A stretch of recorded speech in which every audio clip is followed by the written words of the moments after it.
जरा बताओ, भगवान राम को अवतार हो कितने लोगों ने खुशी है? हाथ उठाओ। हाँ, खुशी तो सब लोगों ने है, लेकिन जयकारो लगाते में थोड़ी शर्म सी महसूस होती है।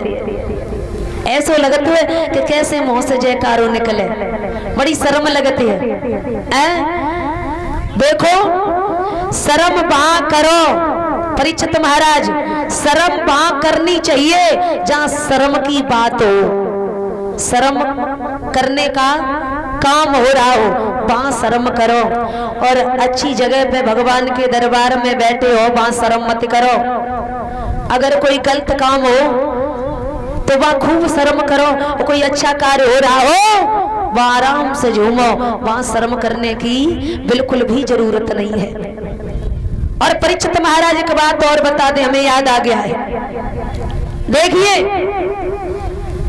मैंने देखा है कि कई लोग घर से निकलते हैं और घर से कह करके आते हैं कि चलो कथा में जा रहे हैं, ये देख के आए कि शास्त्री जी दिखने में कैसी लग रही है, कथा कैसी कह रही है, चिमटा वालों कैसो है, चिमटा फैक्टिंग कत्तु के ना है, और ढोलकिया कैसो है, ढोलक कैसी बजाते हुए देखन जा रहे, हम कथा सुनवे को ना जा रहे। तो बहुत सारे लोग ऐसे होते हैं परीक्षित महाराज, जो देखने के लिए आते हैं, कथा सुनने के लिए नहीं आते हैं।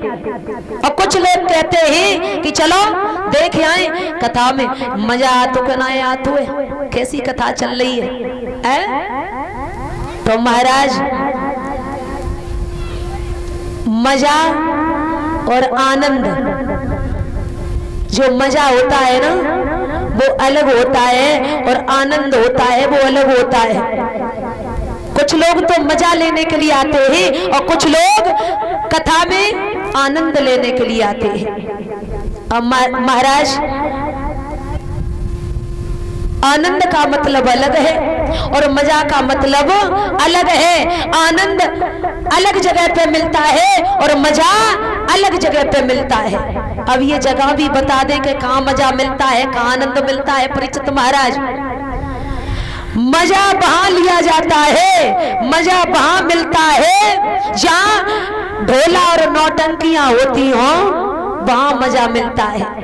जहां वेश्याएं नृत्य कर रही है, नाच रही है, और शाम को एक एक लगाओ, ठेका पे पहुंचे और एक खरीदो लगाओ, और रात में नौटंकी हो रही, वेश्याएं नाच रही, अब जेब में रुपया पड़े और कुनकुनी ना डट रही है, और सीधे पहुंच गए जहाँ वेश्याएं नृत्य कर रही है, नाच रही है, ढोला नौटंकी हो रही है, वहां पहुंचे और महाराज घुस पड़े, अंदर घुस पड़े और बिन्ने जेब से रुपया निकाले और अपने नाम की खूब लंबी छाप लगवाए दी।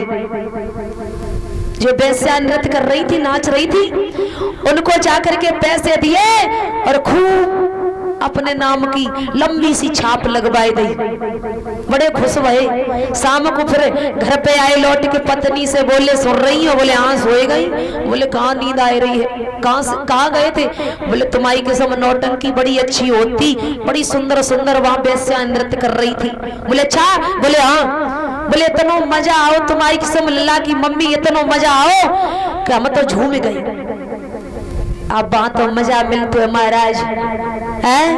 अब ये भी बता दे कि मजा तो मिलता है, वेश्या नृत्य कर रही वहां, अब आनंद कहाँ मिलता है ये भी बता दे।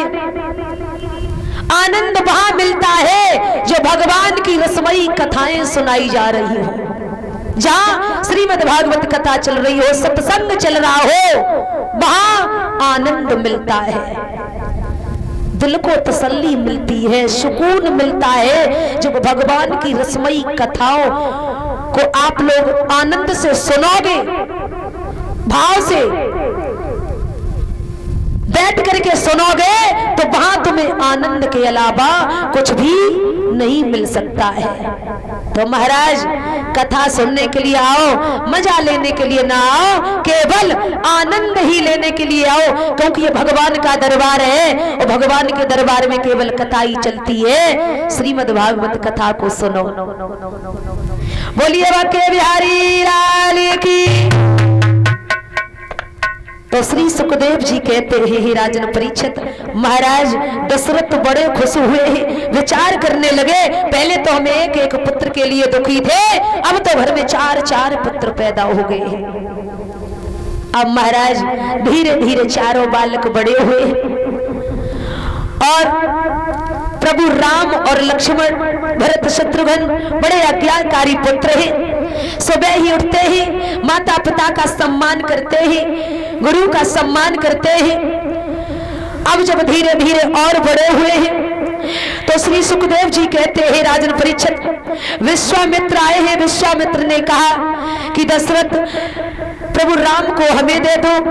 तो महाराज दशरथ बोले हैं, बिल्कुल नहीं, कुछ भी मांग लो, कुछ भी ले जाओ, लेकिन राम और लक्ष्मण को मत मांगो, इन्हें मत ले जाओ, क्योंकि हम इनके बिना जी नहीं सकते हैं, यही तो मेरा सहारा है।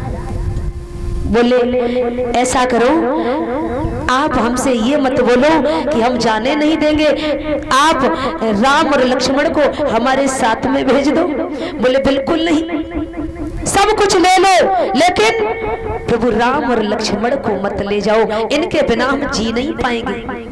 बोले अच्छा। बोले हाँ। तब तक प्रभु राम पास में आए हैं। बोले पिताजी, मुझे अपने गुरु के साथ में जरूर जाना है।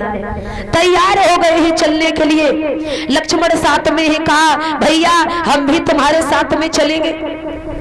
अब ध्यान रखना महाराज, अपने गुरु जी के साथ में प्रभु राम और लक्ष्मण वहां से चल देते हैं। अब आ जाते हैं इधर, मैया सीता जी का जन्म हो चुका है और एक दिन मैया सीता अपने घर में सफाई कर रही थी और सफाई करते वक्त इनके